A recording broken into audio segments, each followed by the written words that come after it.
Everyone, so in this video we are talking about the spectrochemical series. Spectrochemical series एक ऐसी series है जो कि एक्सपेरिमेंटल डेटा के अकॉर्डिंग आपकी बनाई गई है, यानी कि आपने ये सिर्फ लर्न करनी है क्योंकि ये जो दी गई है वो कुछ एक्सपेरिमेंट्स करे, उसके बेसिस पे डाटा लिया गया और उसके बेसिस पे ये सीरीज बनाई गई है। सो आपको एज सच लर्न करनी है।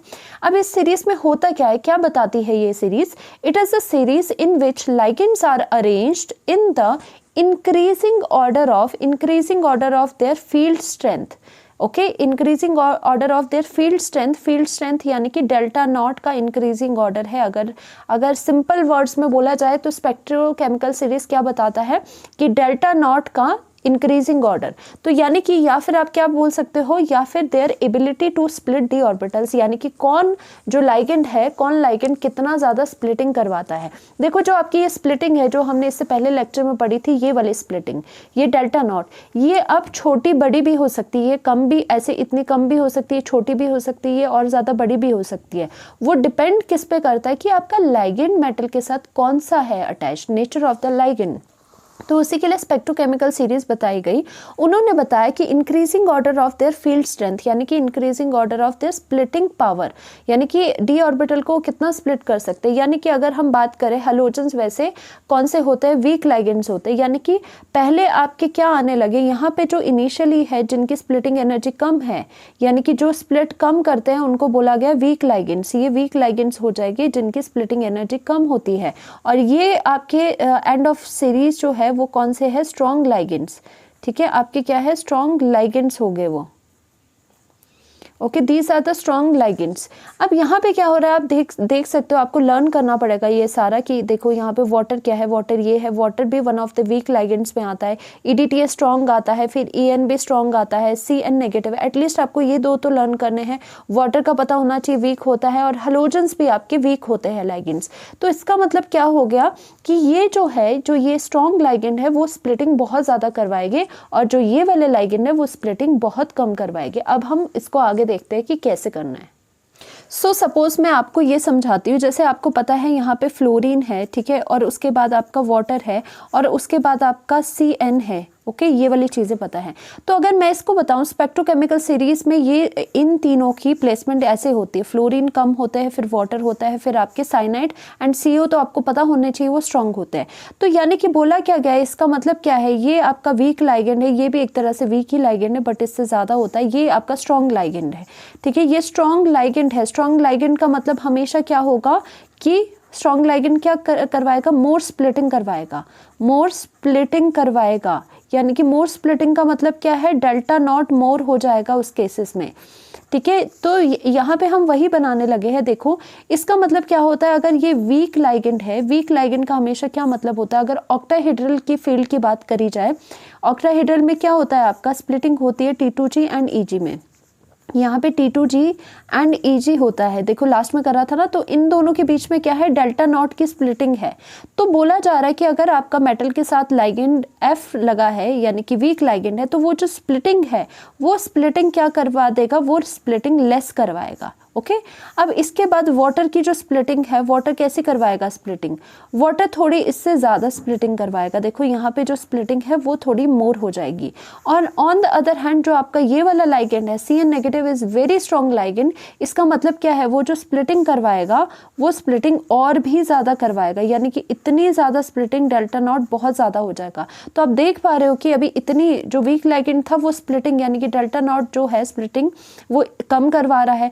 थोड़ा उससे स्ट्रॉन्ग लाइगेंड आया तो स्प्लिटिंग बढ़ गई, और अगर बहुत ही ज़्यादा स्ट्रॉन्ग लाइगेंड आता है तो डी ऑर्बिटल की जो स्प्लिटिंग है वो बहुत ज़्यादा हो जाती है। तो ये बहुत ज़्यादा इंपॉर्टेंट है, स्प्लिटिंग एनर्जी डिपेंड करती है। अगर आपका स्ट्रॉन्ग लाइगेंड है तो स्प्लिटिंग जो है वो बहुत ज़्यादा हो जाती है। तो इसीलिए स्पेक्ट्रोकेमिकल सीरीज आई थी, सो दैट हम पता लगा सके किसमें स्प्लिटिंग सबसे ज़्यादा हो रही है।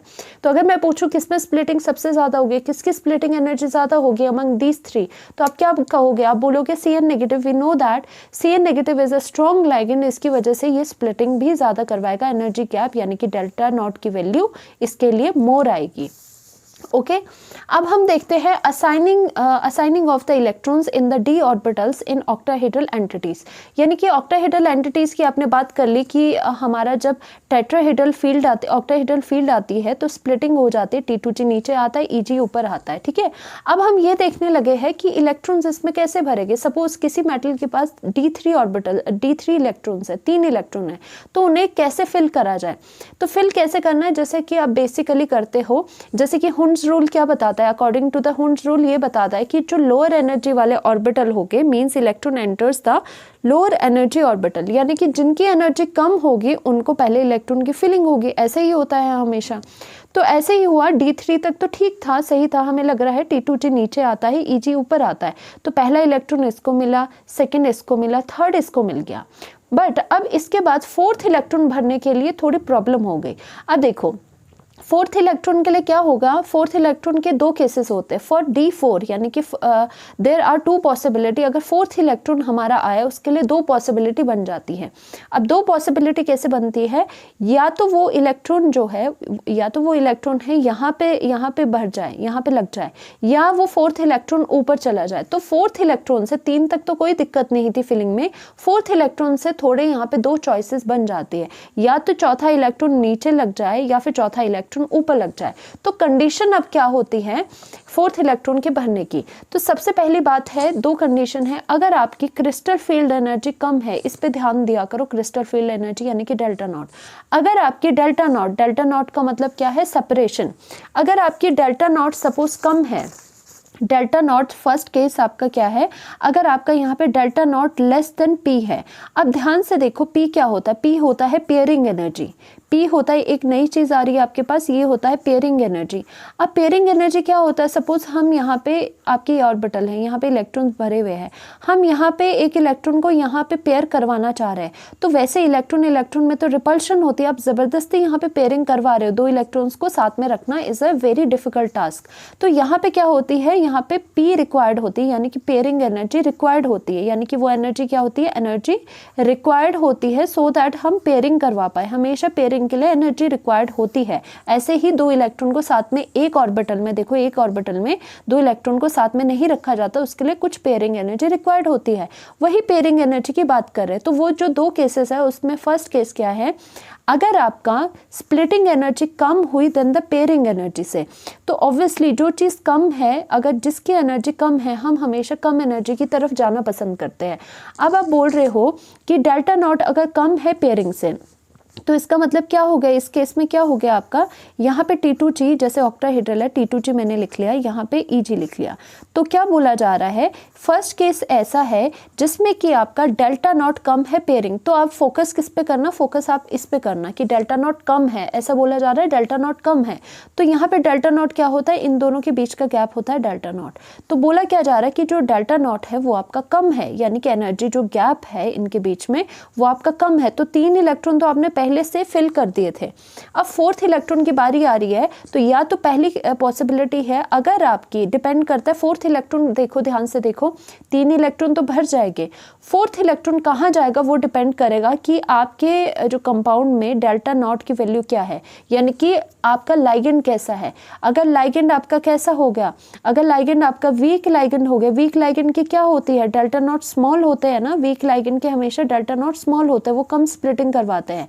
अगर आपका कंपाउंड में वीक लाइगेंड प्रेजेंट है और वो आपको पता है स्मॉल स्प्लिटिंग करवाता है, यानी कि डेल्टा नॉट आपका कम है, तो देखो ना ये वाली एनर्जी अगर कम है तो एनर्जी थोड़ी यहाँ और यहाँ पे आपकी लेस है, ये एनर्जी लेस है, तो यहाँ पे जो फोर्थ इलेक्ट्रॉन होगा वो आसानी से ऊपर को जंप कर जाएगा ना, आसान है उसके लिए ऊपर यहाँ पे जाना, क्योंकि क्या है गैप यहाँ पे कम है। वो सोचेगा यहाँ पे क्यों पेयर करना, यहाँ पे भी तो पेयरिंग की मुझे एनर्जी ही लगेगी। देखो अगर इसको फोर्थ इलेक्ट्रॉन को यहाँ पेयर करना होता फिर भी उसको एनर्जी लगनी थी, पेयरिंग एनर्जी, जो कि यहाँ पे ज़्यादा है, बट कम क्या है, कम है आपका ये एनर्जी गैप। तो उसने सोचा अगर इस और इसके बीच में गैप कम है तो मैं ऐसे करता हूँ, मैं यहाँ से उछल के मैं इधर ही जाना बेटर समझता है वो। इसीलिए जब आपकी डेल्टा नॉट कम होगा यानी कि वीक लाइगेंड हो गए तो आपका इलेक्ट्रॉन ऊपर जाएगा, जाएगा फोर्थ।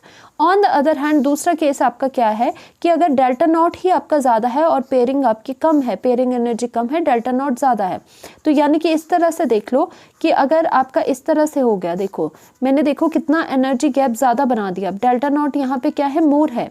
अब डेल्टा नॉट मोर कब होते हैं आपके, जब आपके स्ट्रॉन्ग लाइगेंड होते हैं। आपको पता होना चाहिए स्ट्रॉन्ग लाइगेंड होता है तो वो स्प्लिटिंग ज़्यादा करवाता है ना, तो यानी कि उनके लिए डेल्टा नॉट मोर होते हैं, तो यानी कि उनके लिए स्प्लिटिंग एनर्जी बहुत ज़्यादा है स्ट्रॉन्ग लाइगेंड के।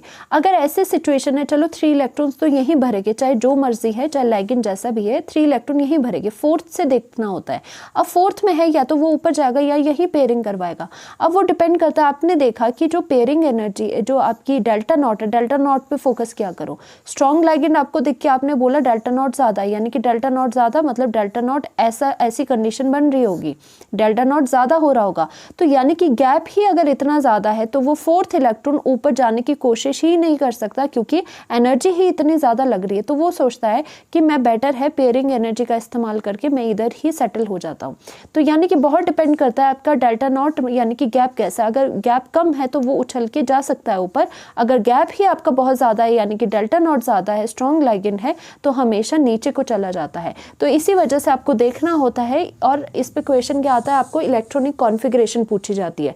तो कोऑर्डिनेशन में जब भी इलेक्ट्रॉनिक कॉन्फ़िगरेशन पूछे तो वो वाली नहीं है जो आप डी ब्लॉक में करते थे 3D 5 4s2, वो वाली नहीं है।